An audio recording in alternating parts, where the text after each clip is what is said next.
চৌঠা ডিসেম্বর রাত্রিতে পথ দুর্ঘটনায় মৃত এক ভুবগুড়ে। ঘটনার বিবরণে জানা যায় যে চৌঠা ডিসেম্বর রাত্রে আনুমানিক 8:30 নাগাদ পানিসাগর থানাধীন আসাম আগরতলা জাতীয় সড়কের রামনগর বিবেকানন্দ ক্লাব সংলগ্ন এলাকায় উদ্ধার হয় ক্ষত বিক্ষত এক অজ্ঞাত ব্যক্তির দেহ। রাস্তার পার্শ্ববর্তী বাড়ির লোকজন একটা শব্দ পেয়ে বেরিয়ে দেখতে পায় ক্ষত বিক্ষত রক্তাক্ত অবস্থায় ব্যক্তিটি রাস্তার উপর পড়ে রয়েছে। এমতো অবস্থায় খবর পাঠানো হয় পানিসাগর ফায়ার সার্ভিস দপ্তরে। খবর পেয়ে ঘটনাস্থল থেকে ক্ষতবিক্ষত ব্যক্তিটিকে উদ্ধার করে নিয়ে আসে তেলথুই প্রাথমিক হাসপাতালের কর্তব্যরত মহিলা চিকিৎসক ডক্টর নীলিমা সরকার ক্ষতবিক্ষত ব্যক্তিটিকে পরীক্ষা নিরীক্ষা করার পর মৃত বলে ঘোষণা করেন। ধারণা করা হচ্ছে ব্যক্তিটি জাতীয় সড়ক ধরে যাবার কালে পথ চলতে কোনো যানবাহনের সংঘর্ষে দুর্ঘটনাটি ঘটে। দুর্ঘটনার পরে ঘটনাস্থলে পৌঁছায় পানিসাগর থানার পুলিশ এবং প্রাথমিক তদন্ত শেষে ছুটে আসে তেলথুই প্রাথমিক হাসপাতালে। পরবর্তীতে রাত্রি প্রায় 12টা পেরিয়ে গেলে পানিসাগর থানার পুলিশ মৃত ব্যক্তির পরিচয় বের করতে পারেনি। তাই অপরিচিত মৃত ব্যক্তিটির পরিচয় সহ পারিপার্শ্বিক বিষয়বস্তু জানতে আইনি প্রক্রিয়া মোতাবেক 72 ঘন্টার সময়সীমা নির্ধারণ করে মৃতদেহ রেখে দেওয়া হয় পানিসাগর মহকুমা হাসপাতালের মর্গে। পরবর্তীতে নির্ধারিত সময়ের 48 ঘন্টা পেরিয়ে যেতে না যেতেই 5 ডিসেম্বর রাত্রে আনুমানিক 7টা নাগাদ পানিসাগর থানার পুলিশ মৃত ব্যক্তিটির পরিচয় জানতে পারে। জানা গেছে মৃত ব্যক্তিটির নাম সৌরভ ভট্টাচার্য, বয়স 36, পিতা মৃত শ্যামল ভট্টাচার্য, বাড়ি উত্তর জেলা ধর্মনগরস্থিত সাকাইবাড়ি এলাকার 4 নং ওয়ার্ডে।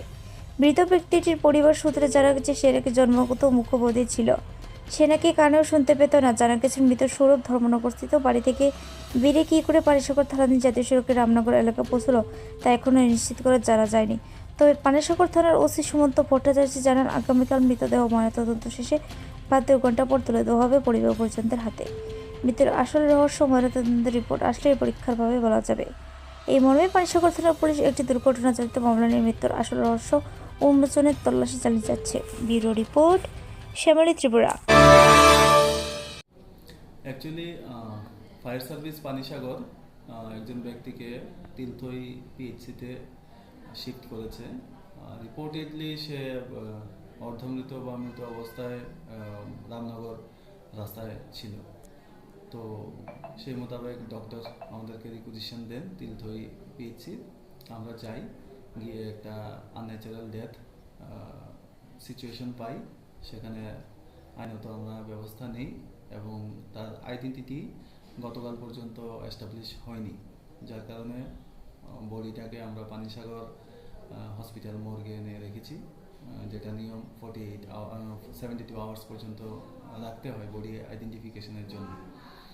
তো কিছুক্ষণ আগেই আজকে 6 তারিখ রাত্র 7টার দিকে বডিটা আইডেন্টিফাই হয়েছে। ওর নাম সৌরভ ভট্টাচার্য, বাড়ি ধর্মনগরের কোথাও, একটু মেন্টালি রিটায়ার্ড পারসন সম্ভবত। ডিটেলসটা এখনও আসেনি, ওর রিলেটিভ এখনও থানাতে এসে পৌঁছয়নি।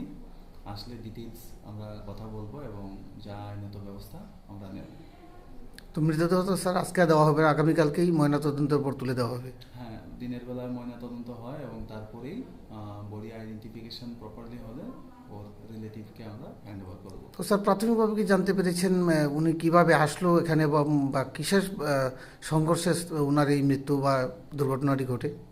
এটা আপাত দৃষ্টিতে মনে হচ্ছে রোড ট্রাফিক অ্যাক্সিডেন্ট, কিন্তু পোস্টমর্টমের পরেই আমরা ডিটেলস জানতে পারবো।